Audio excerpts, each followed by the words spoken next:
గాజు గ్లాసు కూటమి కొంప ముంచబోతోంది. ఏకంగా విజయావకాశాలని తారుమారు చేయబోతోంది. టీడీపీ, జనసేన రెబెల్స్ తో పాటు కీలక స్థానాల్లో స్వతంత్ర అభ్యర్థులకు సైతం గాజు గ్లాసే ఇచ్చారు. రెబెల్సే టెన్షన్ అనుకుంటే ఇప్పుడు ఈ గాజు గ్లాస్ సింబల్ అంతకంటే ఎక్కువ టెన్షన్ పెడుతోంది. ఆ గుర్తు కూటమిని నిండా ముంచబోతోందా? కూటమి నెక్స్ట్ ప్లాన్ ఏంటి? కూటమికి రెబెల్స్ టెన్షన్, తగ్గేదేలే అంటూ తెగించిన లీడర్. కూటమిని టెన్షన్ పెడుతోన్న గాజు గ్లాసు.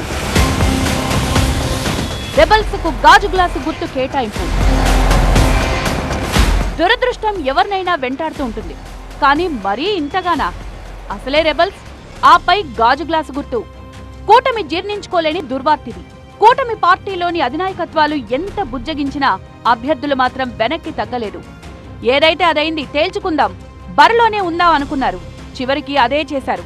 ఇక్కడ ప్రధానంగా చెప్పుకోవాల్సింది ఉండి నియోజకవర్గం గురించి.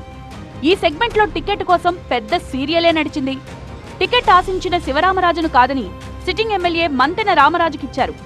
ఎంత బతిమలాడినా టికెట్ విషయంలో మార్పులు ఉండవు అని చెప్పేసరికి తప్పని పరిస్థితుల్లో All India Forward Bloc party తరపున పోటీకి దిగారు శివరామరాజు. ఈ గ్యాప్ లో మంతెన రామరాజుకు కూడా కాదని రఘురామకృష్ణరాజుకు బీఫామ్ ఇచ్చారు. రామరాజు వెనక్కి తగ్గారు గాని శివరామరాజు మాత్రం ససే మీరా అన్నారు. పోటీలో నిలిచి గెలుస్తానంటూ ప్రతిన చేసినట్టున్నారు. ఆ మాట మీదే నిలబడ్డారు.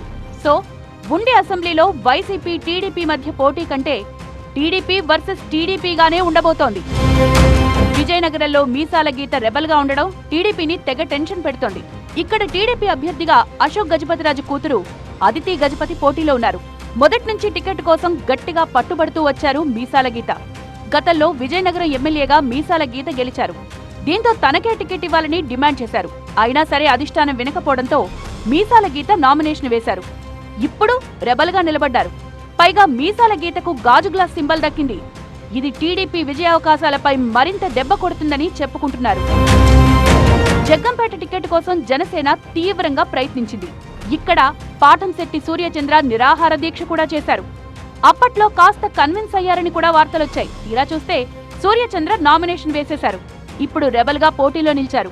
విచిత్రం ఏంటంటే సూర్యచంద్ర కేటాయించిన గుర్తు కూడా గాజు గ్లాసే. సాధారణంగా జనసేన పోటీ చేయని చోట గాజు గ్లాసు కేటాయించొచ్చు. ఫ్రీ సింబల్ కింద గాజు గ్లాసు ఉండడంతో అభ్యర్థులు ఇదే గుర్తు ఎంచుకున్నారు. పైగా జగ్గంపేటలో 3 అభ్యర్థులు గాజు గ్లాసే కావాలని ఆప్షన్ ఇచ్చారు. దీంతో ఎన్నికల అధికారులు డ్రా తీశారు. ఈ డ్రాలో జనసేన రెబల్ పాటంశెట్టి సూర్యచంద్రకే గాజు గ్లాసు గుర్తు దక్కింది.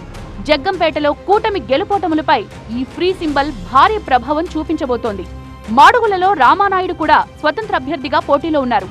ఇక్కడ కూడా బండారు సత్యనారాయణమూర్తికి చివరి నిమిషంలో టికెట్ ఇచ్చారు. మాడుగులలో పైలా ప్రసాద్, రామానాయుడు నామినేషన్లు వేయగా పైలా ప్రసాద్ తప్పుకున్నారు. కానీ రామానాయుడు మాత్రం వెనక్కి తగ్గలేదని చెప్తున్నారు. హిందూపురంలో నందమూరి బాలకృష్ణపై పరిపూర్ణానంద స్వామి రెబల్ గా పోటీ చేస్తున్నారు.